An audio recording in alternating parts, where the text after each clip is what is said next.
साद्वैतं सावधूतं परिजनसहितं कृष्णचैतन्यदेवं श्रीराधाकृष्णपादान् सहगना ललिता श्रीविशाखान्वितंश्च हे कृष्णा करुणा सिंधु दीनबंधु जगत्पते गोपीश गोपिकान्ता राधाकान्त नमोस्तुते तप्त कांचन गौरांगी राधे वृंदावनेश्वरी वृषभानुसुते देवी प्रणमामि हरिप्रिये वाञ्छाकल्पतरुभ्यश्च कृपा सिन्धुव एव च पतितानं पावनेभ्यो वैष्णवेभ्यो नमो नमः। जय श्री कृष्ण चैतन्य प्रभु नित्यानंद श्री अद्वैत गदाधर श्रीवासादि गौर भक्तवृंद। हरे कृष्ण कृष्ण कृष्ण हरे हरे, हरे Ram Ram Ram Hare Hare. So reading from Updeshamrit, written by Srila Rupa Goswami, श्लोक संख्या 1। वाचो वेगम मनसः क्रोध वेगम जीवः वेगम उदर उपस्थ वेगम एतान वेगान यो विषेत धीराः सर्वाम अपि मां पृथ्वीं सशिष्यात्। जिन्होंने इन 6 वेगों को जीत लिया है, सहन कर लिया है। वाचो वेगम, स्पीच, वाणी का वेग, मन का वेग, और मन के वेग में ही आएगा क्रोध का वेग, और फिर शरीर के वेग आते हैं। वेग जो शरीर से संबंधित है वो है जीवा वेग, टंग, उदर, बेली, उपस्थ, जेनाइटल्स। ये 6 प्रकार के वेग जिसने जीत लिए हैं या सहन कर लिए हैं, विषेत वो धीर व्यक्ति है। और वह धीर व्यक्ति वो धीरा कहलाता है। और वह धीर व्यक्ति सर्वाम अपीमाम पृथ्वीम सशिष्यात्, वो पूरे विश्व में शिष्य बनाने की योग्यता उसमें है। वो योग्य शिष्य योग्य शिष्य बना सकता है, वो योग्य है वो उसके लिए। तो आज हम अभी तक हमने वाचो वेगम चर्चा की है, फिर मन का वेग जो होता है, फिर क्रोध का जो वेग होता है, हमने ये सब चर्चा हो चुकी है। जीवा वेगम, जीवा का जो वेग है, और कल हमने उदर वेग डिस्कस किया था, पेट का वेग, बेली का वेग। और आज हम उपस्थ वेगम डिस्कस कर रहे हैं। उपस्थ वेगम मतलब जेनाइटल्स, मतलब जनेंद्रियों का वेग। इसको कैसे हमें संयमित या नियंत्रित करना है, तो आज हम डिस्कस करते हैं उपस्थ वेगम। उपस्थ वेगम को डिस्कस करते हैं आज हम। उपस्थ का क्या अर्थ है? उप मतलब होता है नियर या पास में। उपस्थः किसके पास में? किसके पास में? जेनाइटल्स, जो जनेंद्रियां हैं हमारी, जेनाइटल्स हैं। उपह मतलब नियर, किसके? पेट के। पेट के नियर है, मतलब उसी लाइन में है। मुंह, पेट, बेली और जेनाइटल्स।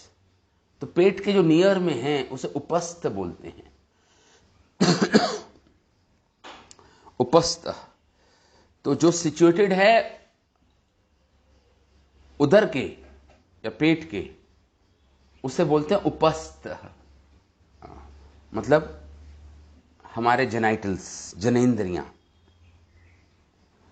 अब इसमें 3 प्रकार के वेग आते हैं इस उपस्थ वेग में। इस उपस्थ वेग में 3 प्रकार के वेग आते हैं। हाँ, उपस्थ वेग में 3 प्रकार के वेग कौन कौन से हैं? मूत्र वेग, चलित वीर वेग और काम वेग।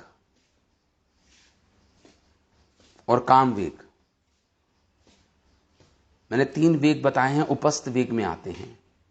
हाँ, तो मूत्र वेग क्या होता है? अर्ज टू यूरिनेट, जो पेशाब आता है उसका जो वेग आता है वो वेग, वो भी उपस्थ वेग में ही आता है। The urge to urinate. हाँ, दूसरा वेग आता है चलित वीरे वेग, जब हमारा वीर्य निकलने वाला हो, शरीर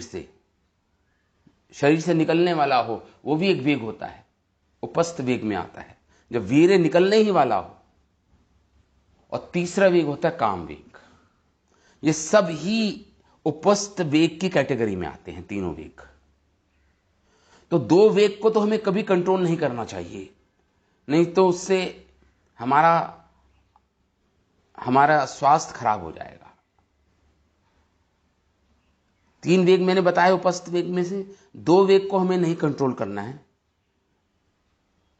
हमें केवल तीसरा जो वेग है काम वेग, उसको कंट्रोल करना है। उसकी यहां पे चर्चा करेंगे हम।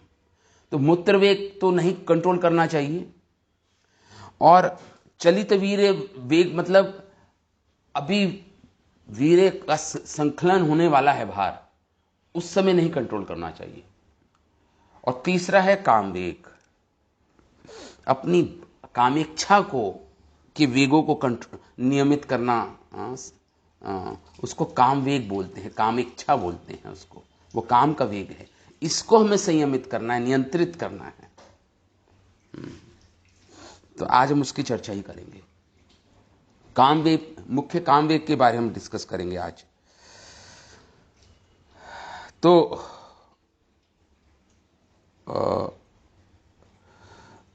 एकम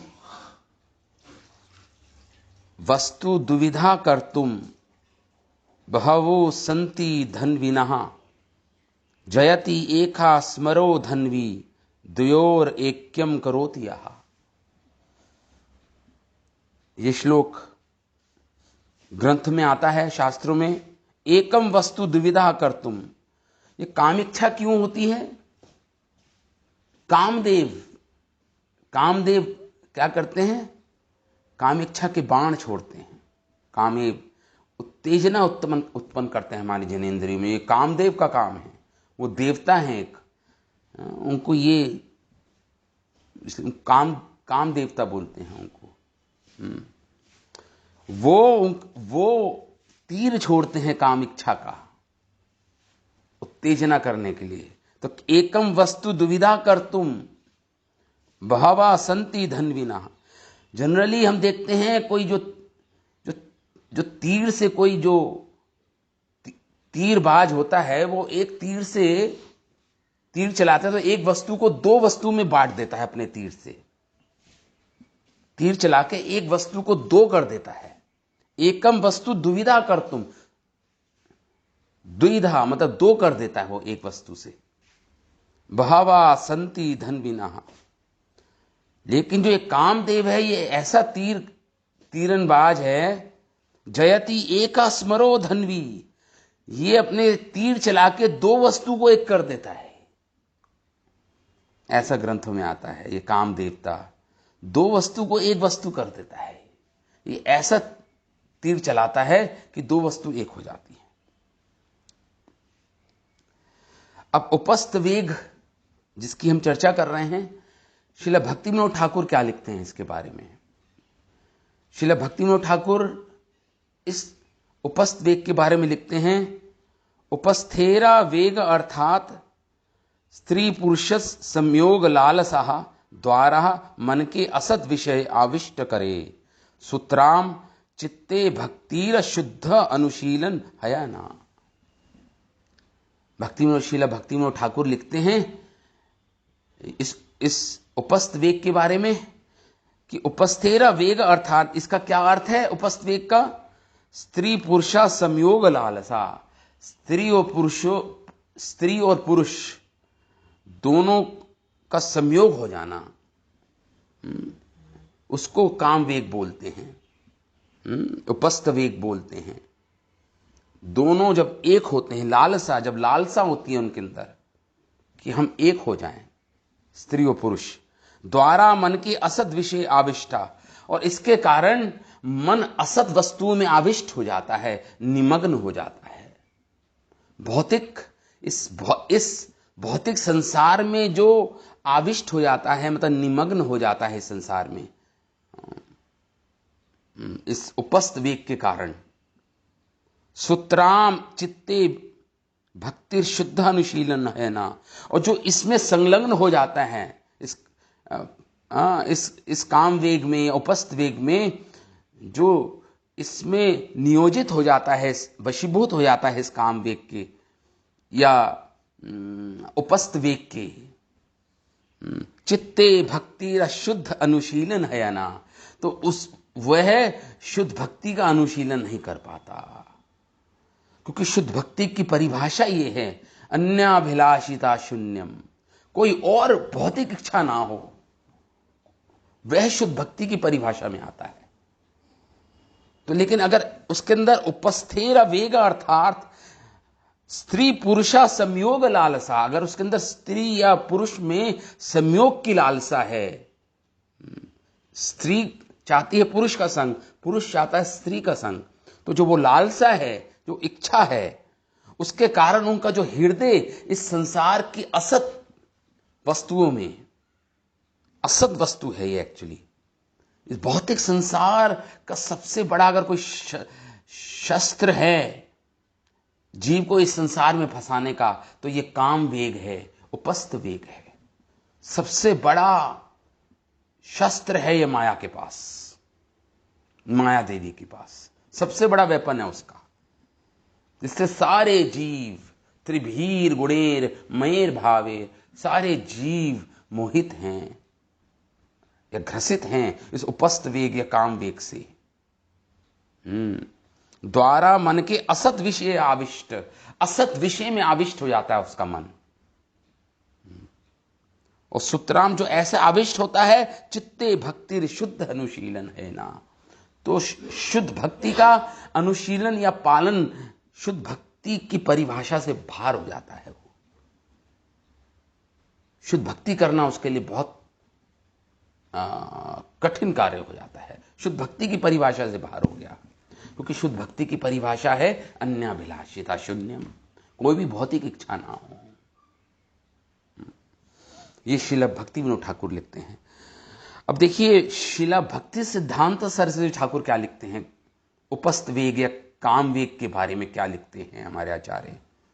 शिला भक्ति सिद्धांत सरस्वती ठाकुर लिखते हैं, उपस्थेर वेग अर्थात स्त्री पुरुष ये भक्ति विनोद ठाकुर का ही लिख रहे हैं, और शिला भक्ति सिद्धांत सरस्वती ठाकुर लिख रहे हैं कि जो उपस्थ वेग है या काम वेग है, इसे काम वेग भी बोलते हैं, उपस्थ वेग भी बोलते हैं।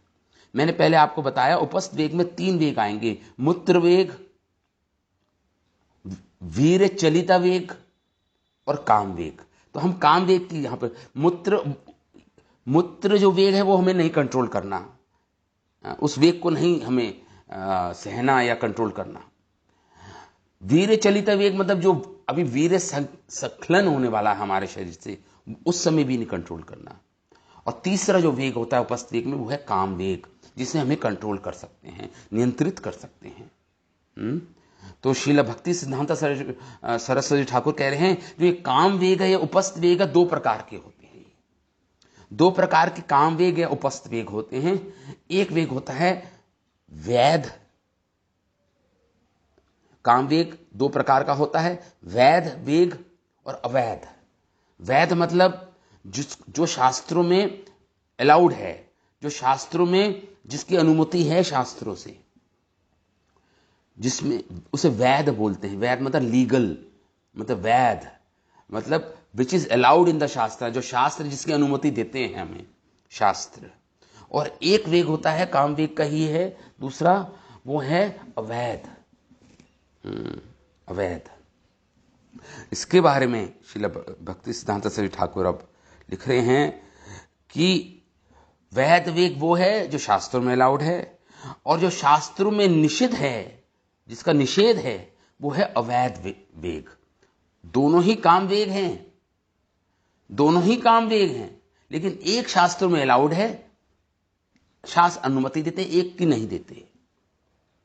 तो वैध वेग क्या है?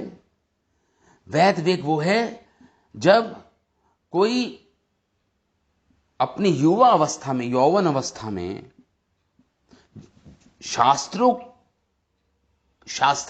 जो शास्त्रों के इंजंक्शंस को, शास्त्रों के आदेशों को जानता है और यौवन अवस्था में को प्राप्त हो गया हो, और वो निशिचर्य करता है।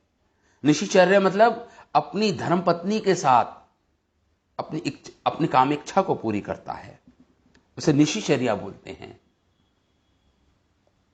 तो ये वैध है, ये वैध है। लेकिन बहुत इंपॉर्टेंट पॉइंट यहां पे बोल रहे हैं श्रील भक्ति सिद्धांत सरस्वती ठाकुर, और निशिचर्या तो करता है अपनी धर्मपत्नी के साथ, लेकिन वो अपने गृहस्थ आश्रम की रक्षा भी करता है। इसलिए अलाउड है जो शास्त्रों में अपने गृहस्थ आश्रम, जो गृहस्थ आश्रम, देखिए गृहस्थ आश्रम भी आश्रम है, आश्रम है। गृहस्थ आश्रम में भी अनियमित रूप से कुछ नहीं होना चाहिए। रेगुलेटेड, संयमित, नियमित रूप से संयम धारण करना पड़ेगा, जब भी वो आश्रम कहलाता है। नहीं तो आश्रम क्यों कहलाता है? नहीं तो नहीं कहलाएगा गृहस्थ। वो तो गृहमेदी हो जाएगा। गृहस्थ वो है, गृहस्थ आश्रम वह है जिस आश्रम में रहकर, वो एक पड़ाव है जिसमें रहके अल्टीमेटली तो भगवत प्राप्ति करनी है, भगवान की भक्ति करनी है, भगवान की प्राप्ति करनी है, कृष्ण प्रेम को उत्पन्न करना है। तो उसके लिए गृहस्थ आश्रम उपयुक्त आश्रम है, वैदिक आश्रम है, अलाउड है शास्त्रों में। गृहस्थ आश्रम अलाउड है, तो गृहस्थ आश्रम में रहकर अपने गृहस्थ आश्रम की रक्षा करनी है, ऐसा श्रील भक्ति सिद्धांत सरस्वती ठाकुर कह रहे हैं। और निशिचर्या कर सकता है वह। निशिचर्या मतलब अपनी काम इच्छा को पूरी कर सकता है अपनी पत्नी के साथ। इस प्रकार ये भी उपस्थ वेग ही है, चाहे शास्त्रों में अलाउड हो, लेकिन ये है तो उपस्थ वेग, है तो काम का वेग। श्रील भक्ति सिद्धांत सरस्वती ठाकुर लिख रहे हैं, प्राप्त व्यसक, लिख रहे हैं वो प्राप्त व्यसक,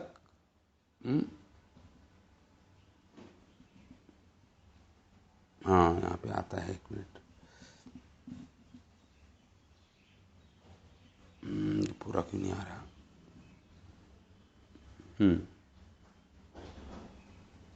आगे श्रील भक्ति सिद्धांत सरस्वती ठाकुर लिख रहे हैं, प्राप्त व्यसक व्यक्ति शास्त्रीय विधान मते,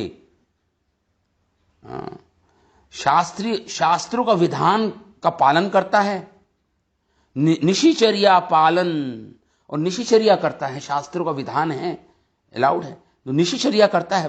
परहया गृहस्थ आश्रमेरा धर्म रक्षा का कर्या, अपने गृहस्थ आश्रम की धर्म का रक्षा करता है, वो निशिचर्या करता है, लेकिन धर्म साथ साथ गृहस्थ आश्रम में की जो चर्या होनी चाहिए, जो क्रिया होनी चाहिए, उसकी रक्षा भी करता है। ये बहुत इंपॉर्टेंट पॉइंट है। गृहस्थ आश्रमेरा धर्म रक्षा करिया, वैध चेष्टाए उपस्थ वेगा सम्यत करेना, और अपने गृहस्थ आश्रम की रक्षा करते हुए अपने उपस्थ वेग को नियमित करता है, निशिचर्या करता है। उपस्थ वेग, उपस्थ जो वेग है उसको नियंत्रित करता है अपने गृहस्थ आश्रम की रक्षा करते हुए। शास्त्रीय समाज विधि त्याग करिया, पर स्त्री ग्रहण असत प्रकार इंद्रिय सुख पिपास, कृत्रिमा मिथ्याचार अवैध उपाय इंद्रिय वृत्ति चरितार्थ। और अवैध क्या है? अवैध उपस्थ वेग क्या है? अवैध जो शास्त्रों में अलाउड नहीं है। अवैध उपस्थ वेग नाना विधा, कई प्रकार के, कई प्रकार के हैं ये, जो शास्त्रों में जिसकी अनुमति नहीं है, जिसे अवैध उपस्थ वेग बोलते हैं, काम वेग बोलते हैं। शास्त्रीय समाज विधि त्याग, वो शास्त्रों की विधि का त्याग करता है अवैध काम वेग में। हाँ, क्रिया पर स्त्री ग्रहण, अपनी पत्नी से बाहर, मतलब किसी दूसरी स्त्री से, जो पर स्त्री है, उससे निशिचर्या करता है, जो अवैध है। क्रिया पर स्त्री ग्रहण, किसी दूसरी स्त्री जो उसके धर्मपत्नी नहीं है, जिससे विवाहित नहीं हुआ, वो विवाह नहीं हुआ उसका, उससे अलग कोई स्त्री का ग्रहण करता है। असत प्रकार, अष्ट प्रकार, ये 8 प्रकार का है। ये अवैध, जो अवैध काम इच्छा है, अवैध काम वेग है, ये शिला भक्ति सिद्धांत से ठाकुर कह रहे हैं, अष्ट प्रकार, ये 8 प्रकार का होता है। इंद्रिय सुखा पिपासा, और उसकी केवल एक ही इच्छा होती है, अपने इंद्रियों को सुख देने की लालसा, अपने इंद्रियों को, जनेंद्रियों को सुखी करने की लालसा। कृत्रिमा मिथ्याचार, इसमें मिथ्याचार आ गया, और अवैध उपाय इंद्रिय वृत्ति चरितार्थ, और अपनी जनेंद्रियों को अवैधिक रूप से वो संतुष्ट करता है। तो ये अवैध, ये आ गया आपका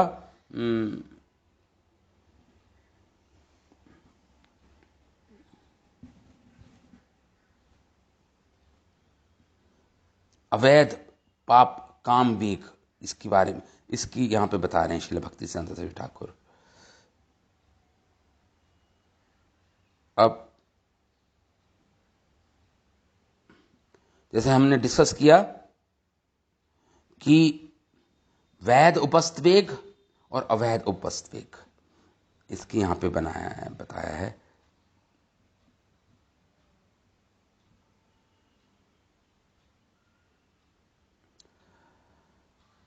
अब इन्होंने कहा था 8 प्रकार के अवैध संग होते हैं, काम वेग अवैध है जो, अविधा अवैध जो हैं, निषिद्ध जो हैं शास्त्रों में, वो है शास्त्रों के नियमों का उल्लंघन करना, और किसी अपनी विवाहित स्त्री से ना होकर किसी दूसरी स्त्री के साथ संग करना। दूसरा जो शीला भक्ति सिद्धांत ठाकुर दूसरा पॉइंट बोलते हैं, 8 प्रकार के अवैध संग करना, काम इच्छा को पूरी करना, 8 प्रकार के सेक्स प्लेजर्स, 8 टाइप्स। तीसरा है कोई कृत्रिम ढंग से अपने काम वेग को करना, इच्छा को पूरी करना। कृत्रिम मतलब आर्टिफिशियल ढंग से करना, कृत्रिम बोलते हैं इसे, कृत्रिम। और चौथा है मिथ्याचार मतलब आचरण तो ऊपर से तो दिखाएगा कि मैं साधु हूं, मैं रेनेंसिएंट हूं, या मैं गृहस्थ हूं, कंट्रोल्ड हूं, मैं भक्त हूं, मिथ्याचार करेगा, लेकिन अंदर से पूर्ण रूप से काम इच्छा से भरा पड़ा है, काम वेगो से पूरी तरह परास्त हुआ पड़ा है, लेकिन ऊपर से दिखाता है कि मैं रेनेंसिएंट हूं, या मैं त्यागी हूं, या मैं ऐसा गृहस्थ हूं जो पूर्ण रूप से जिसने इंद्रियों का निग्रहण कर रखा है, उसे मिथ्या आचरण बोलते हैं। ये 4 प्रकार के बोल रहे हैं यहाँ पे शीला भक्ति सिद्धांता सरस्वती ठाकुर। पहला, शास्त्रों के नियमों का उल्लंघन करता है, ये अवैध की बात हो रही है, कामवेग की, अवैध कामवेग की। दूसरा, 8 प्रकार के कामिच्छा प्रकार के काम वासना को पूर्ण करता है 8 प्रकार से। तीसरा, कृत्रिम ढंग से आर्टिफिशियल मीन्स यूज करता है अपनी काम इच्छा को पूरी करने के लिए। चौथा है मिथ्याचार, आचरण तो दिखाता है कुछ और, अंदर से कुछ और होता है, अंदर से कुछ और होता है और बाहर से समाज को कुछ और दिखाता है, उसे मिथ्याचार बोलते हैं। ये 4 प्रकार से श्रील भक्ति सिद्धांत सरस्वती ठाकुर लिख रहे हैं। अब जो 8 प्रकार के जो बताया, 8 प्रकार के सेक्स प्लेजर्स लेता है वो जो अवैध है, वो कौन कौन से हैं यहाँ पे श्रीधर स्वामी लिख रहे हैं। श्रीधर स्वामी जो भागवत के बहुत जिनको भाष्यकार है बहुत बड़े, जो महान आचार्य हुए हैं, श्रीधर स्वामी लिखते हैं, स्मरणम कीर्तनम केलिहि प्रेक्षणम गुह्य भाषणम संकल्पो दया वसायश्च क्रिया निष्पत्तिरेव च। कौन से हैं? स्मरणम कीर्तनम केली, जो स्त्रियों का स्मरण करता है, पर स्त्री का स्मरण करता है, स्मरणम। और फिर कीर्तनम, जो स्त्रियों का कीर्तन मतलब जो उनकी ग्लोरिफिकेशन करता है स्त्रियों की। देखिए ये 8 प्रकार के जो निषिद्ध अवैध जो काम वेग है, उसके यहाँ पे हम उसकी चर्चा कर रहे हैं।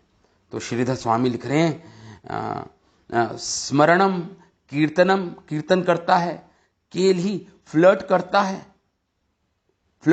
है, फिर प्रेक्षणम देखता है, काम वासना से युक्त होके देखता है किसी स्त्री को, पराई स्त्री को। प्रेक्षणम गुह्य भाषणम, और एकांत में जाकर उससे संभाषण करता है, बोलता है उससे। फिर संकल्पो, और फिर संकल्प कर देता है कि नहीं, मुझे काम इच्छा को पूरी करना है। ये संकल्पो ध्यावसायश्च। और फाइनली 8वां है क्रिया निष्पत्ति, और उससे पराई स्त्री से पूर्ण रूप से संग करता है, उसका पराई स्त्री का संग करता है। तो स्मरण करना, ग्लोरीफाई करना, उसकी कीर्ति गाना, उस स्त्री की फ्लर्ट करना, कामिच्छा से देखना, और एकांत स्थान पर उससे बातें करना, मन में संकल्प धारण कर लेना, नहीं मुझे अब अपनी इच्छा, इसका संग करना है स्त्री का, पराई स्त्री का। और पूर्ण रूप से फिर फाइनली 8वां है पूर्ण रूप से अपनी संग करके अपनी इच्छा को पूरी करना, अपने वेग को पूर्ण करना। ये 8 प्रकार है जिसे श्रीधर स्वामी लिख रहे हैं। और फिर हमने कहा कि जो ये अवैध संघ है, इसमें 4 प्रकार के हमने डिस्कस किए। 5वां है टू यूज, जो शास्त्रों में अनुमति नहीं है, forbidden means to gratify oneself. Forbidden means क्या होता है? फॉरबिडन मीन्स मतलब होता है किसी गलत ढंग से अपनी काम इच्छा को पूरी करना। फॉरबिडन, जिसको शास्त्रों में अनुमति नहीं है, वो भी अवैध में आ जाएगा। वो भी चाहे अपनी स्त्री के साथ ही कर रहा हूं, लेकिन किसी गलत ढंग से अपनी इच्छा को पूरी करता, संग करता है अपनी स्त्री का, चाहे गृहस्थ आश्रम में हो, तो वह भी अवैध संघ ही कहलाएगा। फिर वो अवैध संघ ही कहलाएगा वो। इसलिए महाभारत में लिखा है कि उपस्थ वेग और काम वेग ही ऐसा वेग है जिसने हमें इस जीवात्मा को इस संसार में बांध के रखा हुआ है। इसी वेग के कारण हम इस जीवात्मा को 84 लाख योनियों में परिभ्रमण करना पड़ता है, एक के बाद एक शरीर धारण करने पड़ते हैं। ये इसी वेग के कारण है। यही वेग है सबसे ज्यादा जिसने बांध रखा है सबको इस संसार में। और ये सबसे ज्यादा समझ ली, यही है एक वेग जो सोल वेग है, जिससे इस संसार में जीवात्मा बंधी रहती है भौतिक संसार में और बार बार शरीर धारण करती है। इसलिए महाभारत में महर्षि वेदव्यास क्या लिख रहे हैं?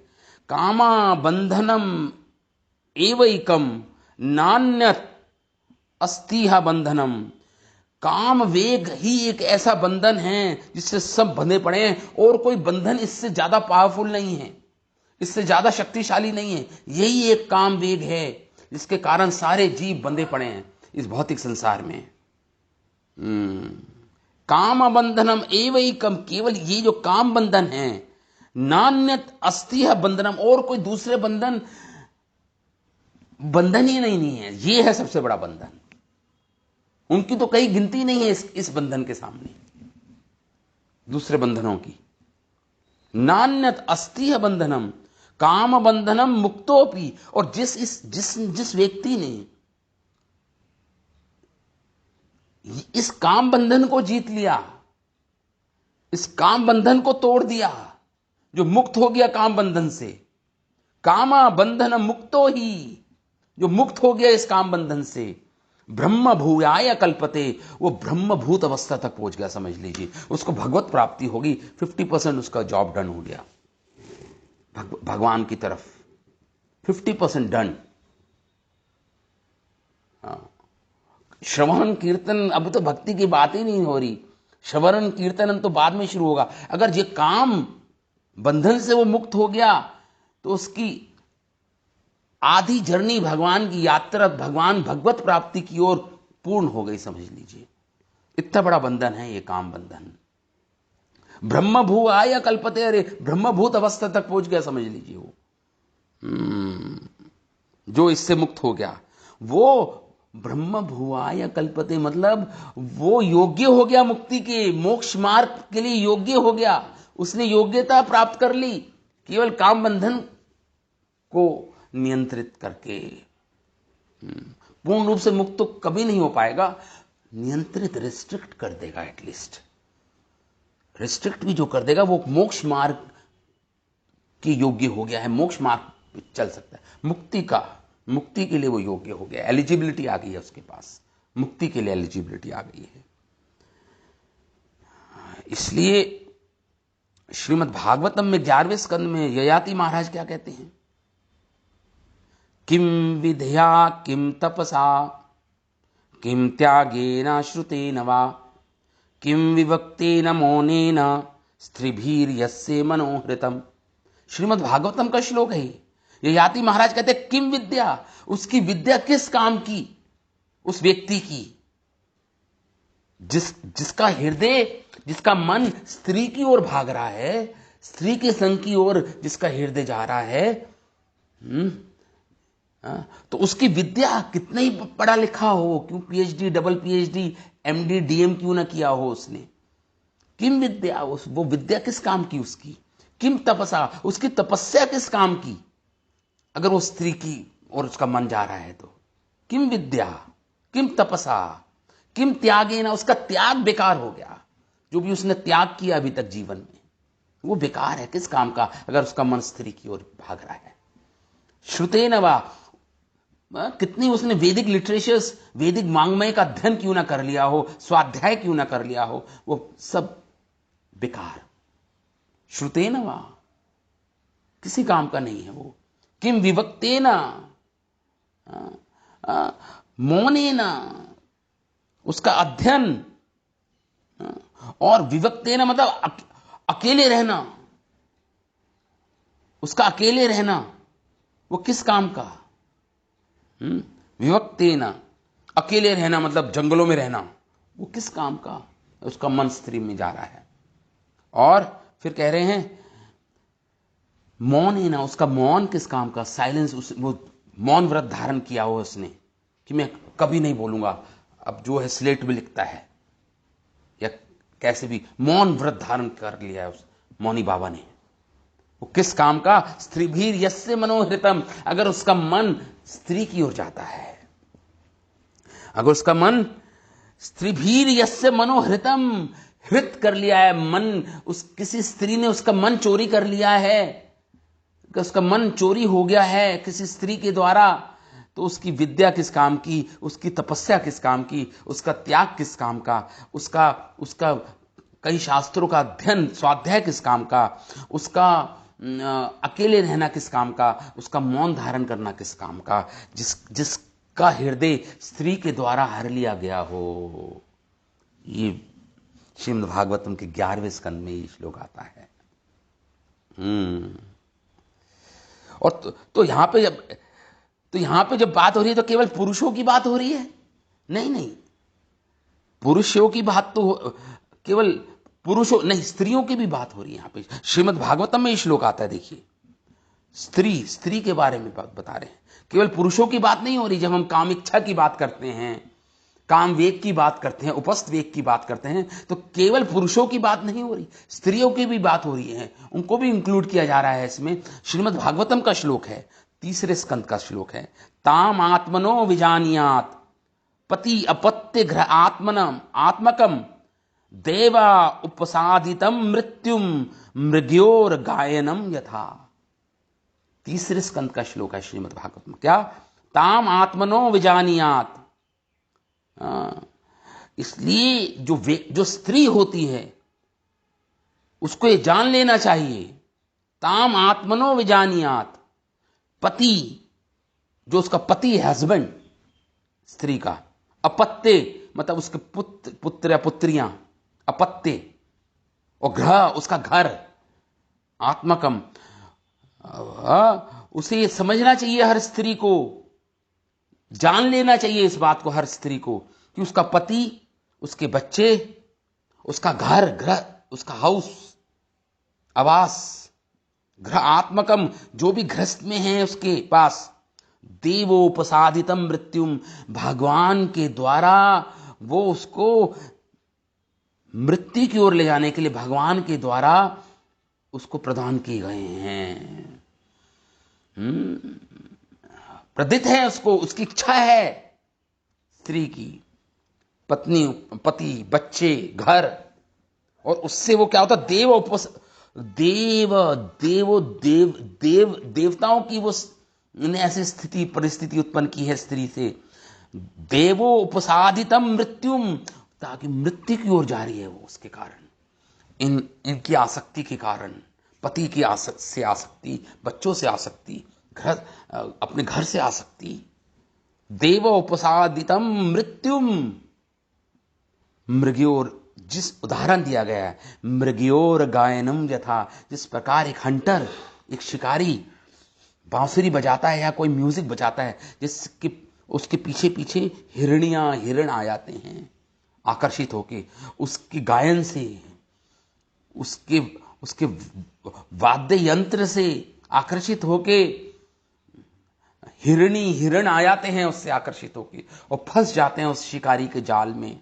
इसी प्रकार एक स्त्री, और ये अरेंजमेंट किसके हैं? देव उपसादितम, देवी देवताओं भगवान के अरेंजमेंट है, जिसके कारण वो स्त्री मृत्यु की ओर जा रही है प्रतिदिन। देव उपसादितम मृत्युम, मृत्यु तक आसक्त रहती है, पति, बच्चों, घर से। ऐसा श्रीमद् भागवतम के तीसरे स्कंद में आता है श्लोक। तो केवल पुरुषों की नहीं, स्त्रियों की भी बात हो रही है यहां पे। तम आत्मनो विजानीयात पति अपत्य घ्र आत्मकम देव उपसादितम मृत्युम मृग्योर गायनम यथा। ये स्त्रियों की बात हो रही है। तो इस प्रकार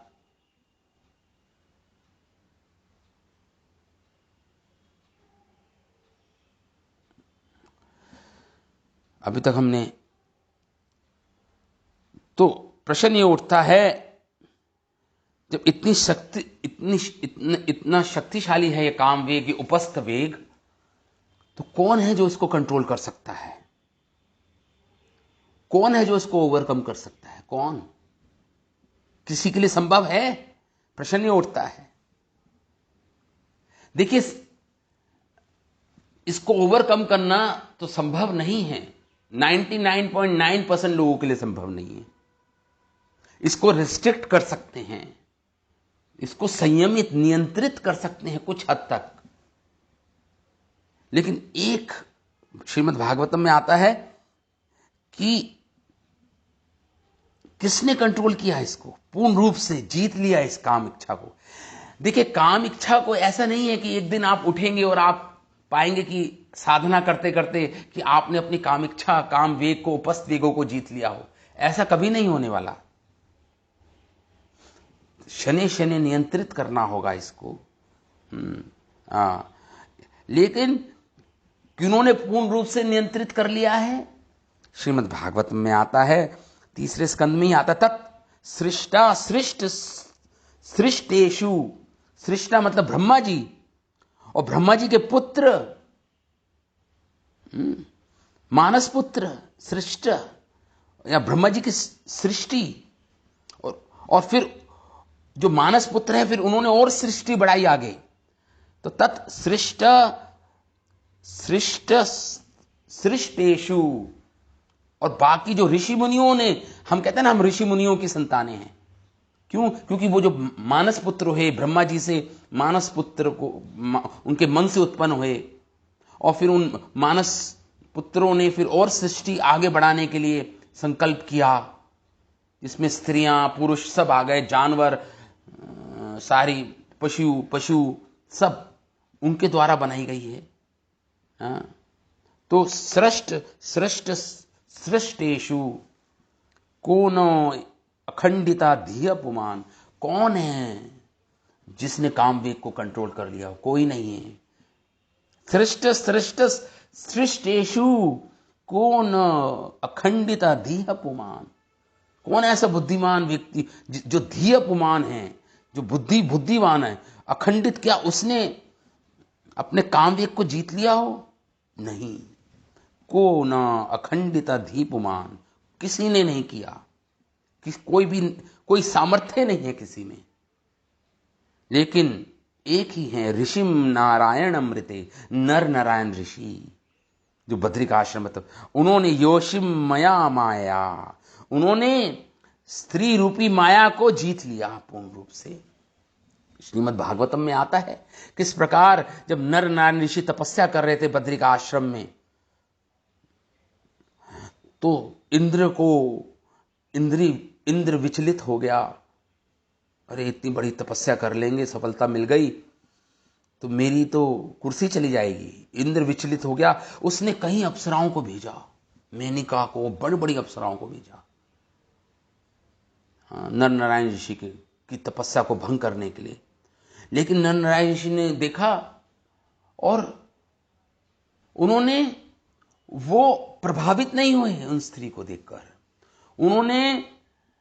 बल्कि उन्होंने अपनी झंगा से, अपनी थाई से एक और उन सारी अप्सराओं से भी सुंदर अप्सरा उत्पन्न करती।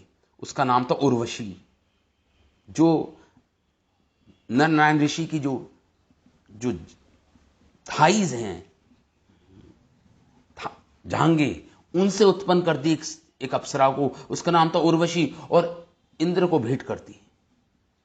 मतलब वो बिल्कुल प्रभावित नहीं हुए इस काम से। वही श्रीमद् भागवतम में सबसे बड़ा एग्जाम्पल है।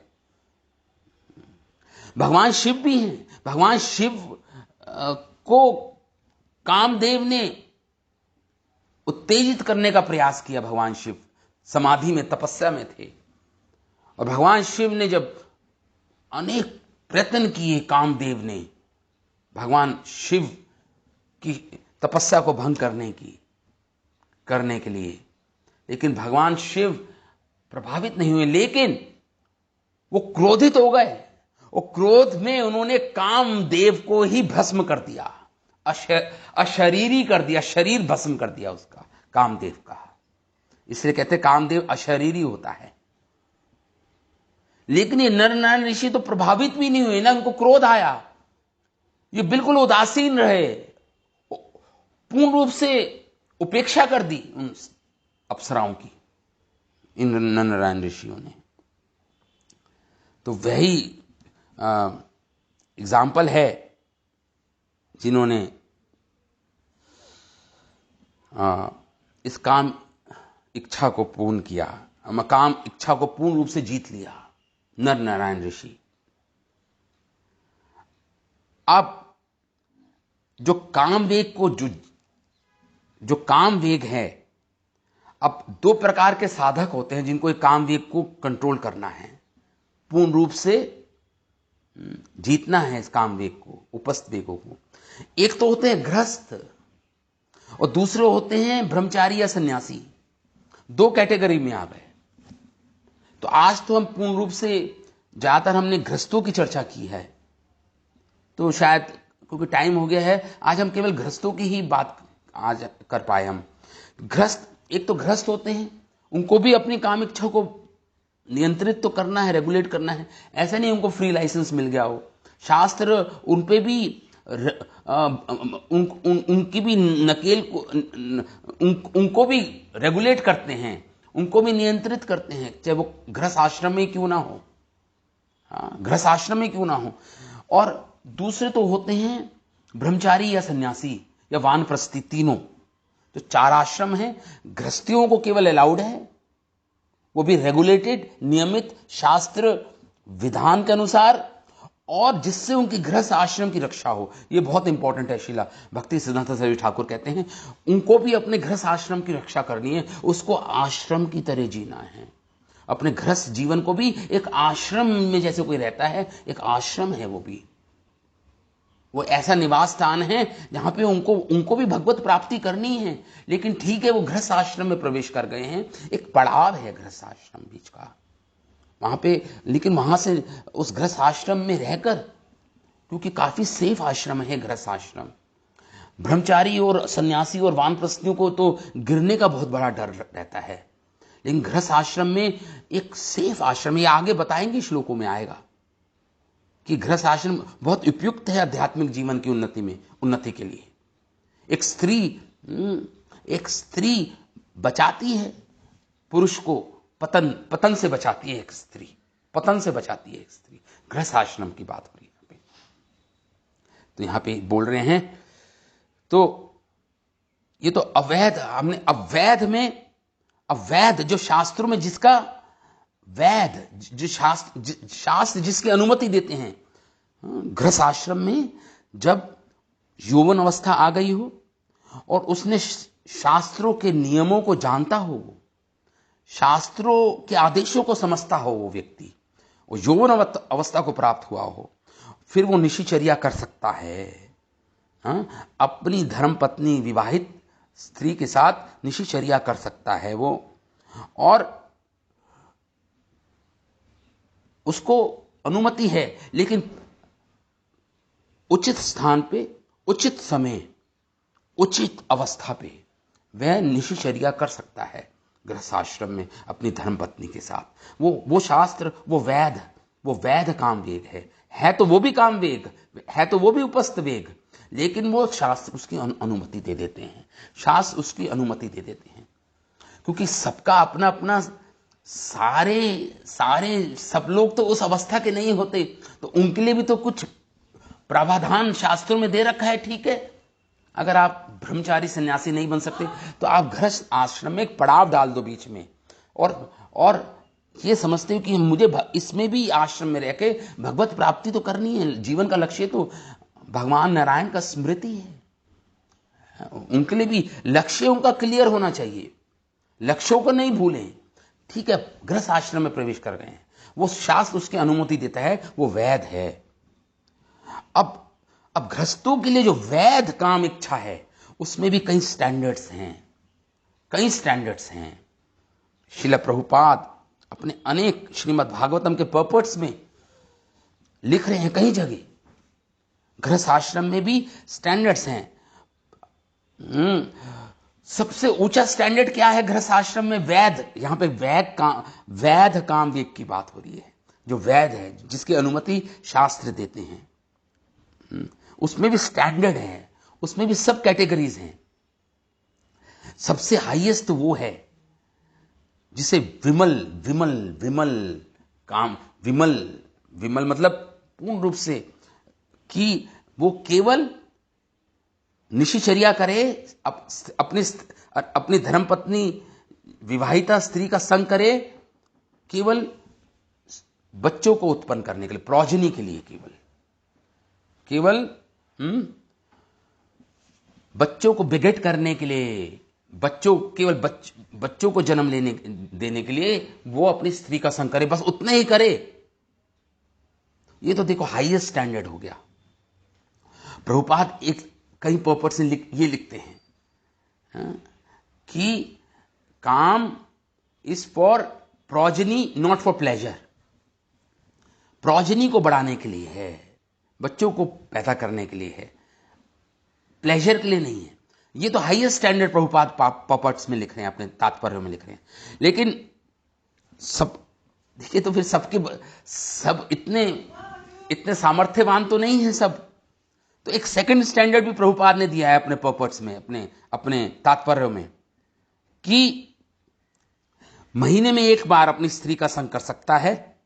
जब स्त्री का जो मेंस्ट्रुअल पीरियड है खत्म हो जाए, जब स्त्री का मेंस्ट्रुअल पीरियड खत्म हो जाए, तो महीने में एक बार अपनी धर्मपत्नी, अपनी विवाहिता स्त्री का संग कर सकता है, महीने में एक बार। ये दूसरा स्टैंडर्ड है जो प्रभुपाद ने अपने तात्पर्यों में दिया है। और सब ये शास्त्रों से हैं, शास्त्र निहित है। प्रभुपाद ने अपने मन से कुछ नहीं बनाया है, सब शास्त्रों में दे रखा है। ये ब्रह्मचर्य एक ग्रंथ है जिसमें बता रखा है कि कैसे गृहस्थों को कैसे अपना जीवन जीना है। वहां से श्रील प्रभुपाद कोट कर रहे हैं कई श्लोकों को। दूसरा स्टैंडर्ड, पहला स्टैंडर्ड तो है केवल बच्चे पैदा करने के लिए, दूसरा स्टैंडर्ड है महीने में एक बार अपनी स्त्री का संग कर सकता है जब स्त्री की मेंसेस खत्म हो गई हो। तीसरा स्टैंडर्ड क्या है? तीसरा स्टैंडर्ड है कि अपनी पत्नी का संग कर सकता है, लेकिन केवल एक पत्नी व्रत धारण होना चाहिए, बस। केवल एक ही पत्नी, एक ही स्त्री जो उसकी धर्म पत्नी है उसके साथ ही करे केवल उसका संग, कईयों के साथ नहीं। और अगर वो श्रील प्रभुपाद लिखते हैं ये भी तपस्या है, ये भी, वो भी ब्रह्मचारी अगर केवल एक स्त्री व्रत धारण किया हो उसने अपने जीवन में, प्रभुपाद ये लिखते हैं। ये तीसरा स्टैंडर्ड है एक्चुअली। प्रभुपाद ये लिखते हैं वो भी ब्रह्मचारी कहलाएगा जो केवल एक स्त्री व्रतधारी हो, एक स्त्री के साथ संग करता हो, बस, कईयों के साथ नहीं। यह तीसरा स्टैंडर्ड है जो श्रील प्रभुपाद ने अपने तात्पर्य में, श्रीमद् भागवतम के अपने तात्पर्य में लिखा हुआ है। तो हाईएस्ट, फिर हायर, और फिर सबसे थर्ड है कर सकता है अपनी स्त्री के साथ संग, लेकिन केवल एक स्त्री के साथ, अपनी धर्मपत्नी के साथ, बस। ऐसा श्रील प्रभुपाद ने लिखा है। तो गृहस्थ आश्रम में भी तीन स्टैंडर्ड्स हो गए ना।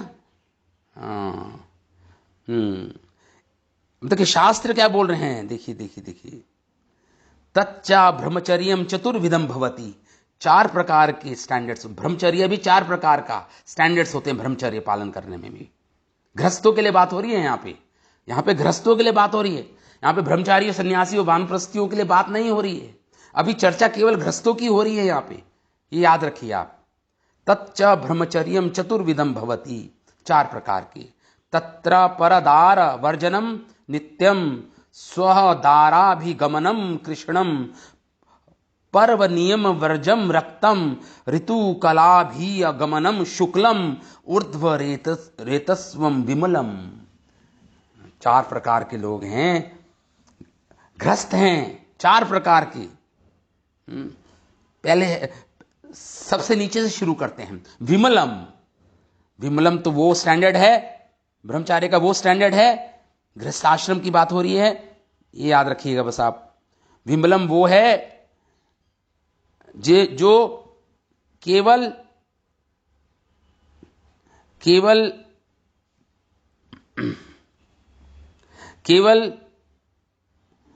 बच्चे पैदा करने के लिए संग करता है, अपनी धर्मपत्नी का संग करता है, ये तो विमल हो गया, सबसे टॉप।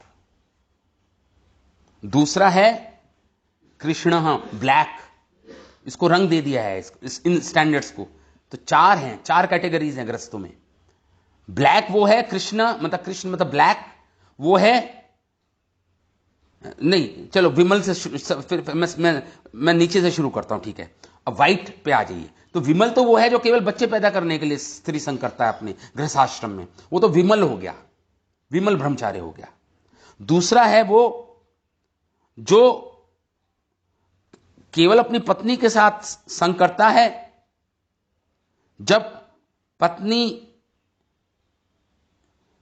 की मेंस्ट्रुअल पीरियड खत्म हो गया हो। ये इसे व्हाइट ब्रह्मचार्य बोलेंगे शुक्ल, शुक्ल ब्रह्मचार्य गृहस्थाश्रम में। शुक्ल ब्रह्मचार्य, वो शुक्ल मतलब व्हाइट, वो है जो अपनी स्त्री का संग करता है, लेकिन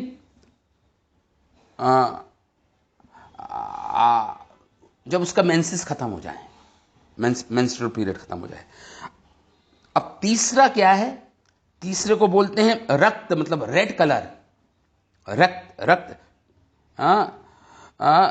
कि अपनी ही पत्नी के साथ अवॉइड करे उन दिनों में जो शुभ दिन है, जैसे एकादशी हो गया या कोई भगवान का पर्व हो गया, रामनवमी, अनेक अनेक जो पर्व बनाते हैं हम, उत्सव बनाते हैं, भगवान के उत्सव जो बनाते हैं, उन ऑस्पिशियस डेज में, उन शुभ दिनों में पत्नी को अप्रोच ना करे, अब स्त्री संग ना करे। खासकर जब एकादशी का व्रत हो, फास्टिंग हो, उसमें वो अपनी स्त्री का संग नहीं कर सकता। वो स्टैंडर्ड है, उसे रक्त, रक्त बोलते हैं, रेड। और सबसे नीचे है कृष्ण, जिसे बोलते हैं काला। वो है कि केवल अपनी पत्नी का ही संग करे, किसी दूसरी स्त्री का संग ना करे। केवल अपनी पत्नी, अपनी धर्म पत्नी का ही संग करे, उसी में रिस्ट्रिक्ट रहे। एक स्त्री व्रत धारण करे, उसी का संग करे, किसी और स्त्री का संग ना करे। मन में भी, स्वप्न में भी। तो वो सबसे लोएस्ट है स्टैंडर्ड, उसे बोलते हैं कृष्ण। कृष्ण, तो कृष्ण, रेड, रक्त, शुक्ल और विमल, ये चार। विमल मतलब केवल बच्चे पैदा करने के लिए संग, अपनी स्त्री का संग करे, उसे विमल बोलते हैं।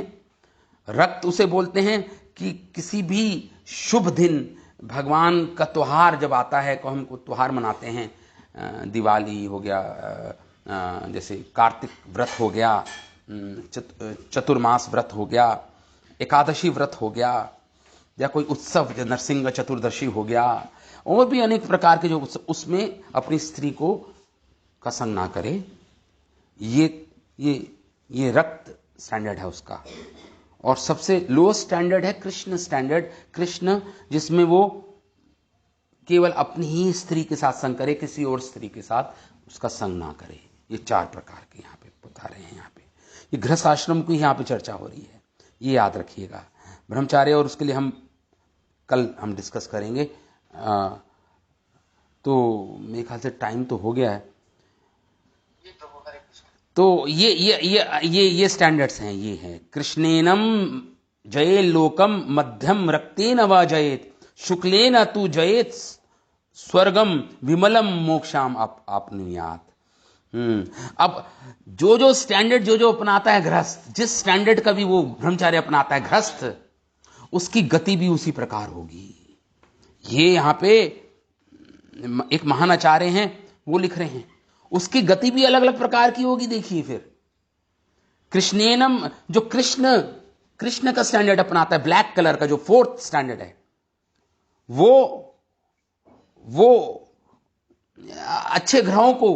अच्छे ग्रहों में जाएगा, नरक में नहीं जाएगा। वो मतलब ये है कि हायर प्लैनेट्स में जाएगा। वो मृत्यु के बाद वो हायर प्लैनेट्स में जाएगा। और जिसने रक्त स्टैंडर्ड का पालन किया है ब्रह्मचार्य का, वो पृथ्वी और स्वर्ग लोक के बीच के लोगों में जाएगा। मतलब इसमें भी गतियां अलग अलग होगी ना फिर, उस हिसाब से, जिस हिसाब से वो अनुशीलन कर रहा है इन व्रतों का, अपने काम वेग को कंट्रोल कर रहा है। जो ब्लैक का है वो एक प्लैनेट आगे ऊपर जाएगा।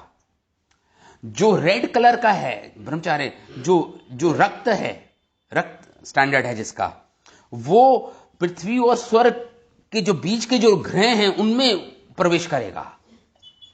शुक्लेन तु जयेत स्वर्गम, और जो शुक्ल कलर का, जो व्हाइट कलर का ब्रह्मचार्य पालन करेगा गृहस्थाश्रम में, तो उसको स्वर्ग की प्राप्ति होगी। शुक्लेन तु जयेत स्वर्गम, स्वर्ग को जीत लेगा वो, स्वर्ग में जाएगा, वो स्वर्ग में जाएगा। और जो विमल स्टैंडर्ड है, जिसका फर्स्ट स्टैंडर्ड है, जो टॉप मोस्ट स्टैंडर्ड है, जो केवल बच्चे पैदा करने के लिए गृहस्थ आश्रम में अपनी स्त्री का संग करता है। विमलान मोक्षम आपनुआत, उसको मोक्ष की प्राप्ति हो जाती है, मुक्ति के स्तर पे पहुंच जाता है वो, मुक्त हो जाएगा, वो मोक्ष प्राप्त होगा उसको। इस प्रकार 4 स्टैंडर्ड्स हैं गृहस्थों के लिए, और 4 ही उनको रिजल्ट मिलते हैं, उसका परिणाम मिलते हैं उनको, 4 अलग अलग प्रकार के, यानी कि सबको एक ही प्रकार का परिणाम मिलेगा। है सब वेद हैं गृहस्थ आश्रम में, जो शास्त्र निहित है, शास्त्र अलाउ कर रहे हैं, वेद की बात हो रही है यहां पे, वेद काम वेद की बात हो रही है, जो अलाउड है शास्त्रों में, लेकिन सबके अपने अपने स्टैंडर्ड्स हैं, अपनी अपनी गतियां भी अलग अलग हैं। आज हम इतना ही करेंगे, बाकी कल हम और भी पढ़ेंगे। जो ब्रह्मचारी, जो वानप्रस्थी हैं, जो सन्यासी हैं, उनके लिए क्या स्टैंडर्ड्स है, उनके लिए क्या है शास्त्रों में, वो हम कल चर्चा करेंगे। आज समय ज्यादा ही हो गया है। जय श्रील रूप गोस्वामी पाद की जय, उपदेशामृत की जय, श्रील प्रभुपाद की जय, अनंत कोटि वैष्णव वृंद की जय, निताय गौर प्रेमानंदे, हरि हरि बोल।